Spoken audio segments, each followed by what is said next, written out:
South Africa vs Bangladesh Women's T20 World Cup 2023 Highlights.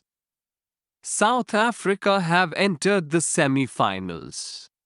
Women's T20 World Cup match highlights. South Africa chased down a 114-run target against Bangladesh with ease to enter the semi-finals. No Bangladesh batter was able to score more than captain Nigar Sultana's 30, but aggressive running between the wickets enabled Bangladesh to keep the score moving, aided by some nervy errors in the field by South Africa. The hosts chased down the target in 17.5 overs.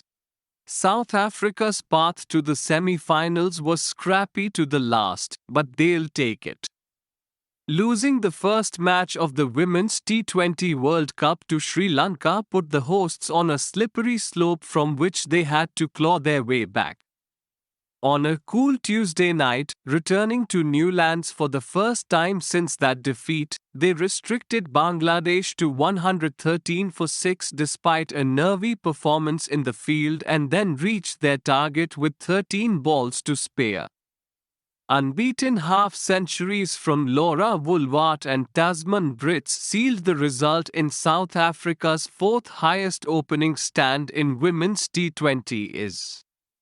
For Woolward, it was the first time she had passed 19 in 4 innings, while Brits built on her 45 against Australia on Saturday as her side's leading run scorer in a losing cause against the title favourites.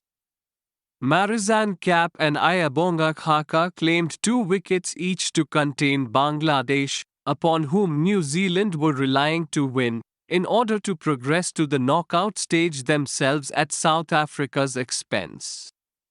The home side will now play Friday's second semi-final against England, who ran roughshod over Pakistan in the afternoon game. Australia take on India in the other semi-final on Thursday. Brits breaks the tension. Chasing just 114 for their ticket to the knockouts, South Africa were tentative, reaching 26 without loss in the power play and 43 without loss after 10 overs. But when Brits powered Marufa Akhtar through the gap between mid-wicket and long on in the 11th and Woolward chipped in by skipping down to smash Fatima Khatun straight down the ground in the next, it broke the tension. Prior to that, there had been just 2 boundaries: Woolward's 6 over wide long on and a 4 sliced past backward point in the 5th and 6th overs. Sobhana Mostri gave Brits a life on 2 when she spilled a diving chance at mid-off, and South Africa's jittery fielding display spread into their running between the wickets, with Woolward and Brits twice surviving mix-ups. Having also escaped 2 missed stumping attempts earlier in the innings, Brits unfurled back-to-back 4s off Shorna Akhtar in the 13th over as she and Woolward reeled in their milestones and broke New Zealand hearts.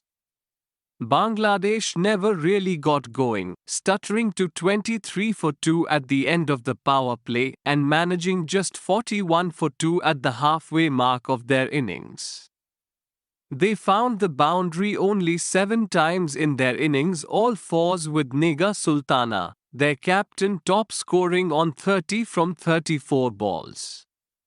They did well to convert their singles with some solid running between the stumps, aided by those fielding errors, but on a pitch where England had scored 100 more runs in their record innings, it was going to be tough to defend. Marufa, the hugely impressive 18-year-old, did her best, rapping Woolward on the thigh with the first ball of South Africa's reply and belting out an enthusiastic appeal in vain with height an issue. Then, next ball, Marufa pinned Woolward low, which was given out LBW but overturned on appeal, with the ball heading down the leg side to the delight of the 6,623-strong home crowd.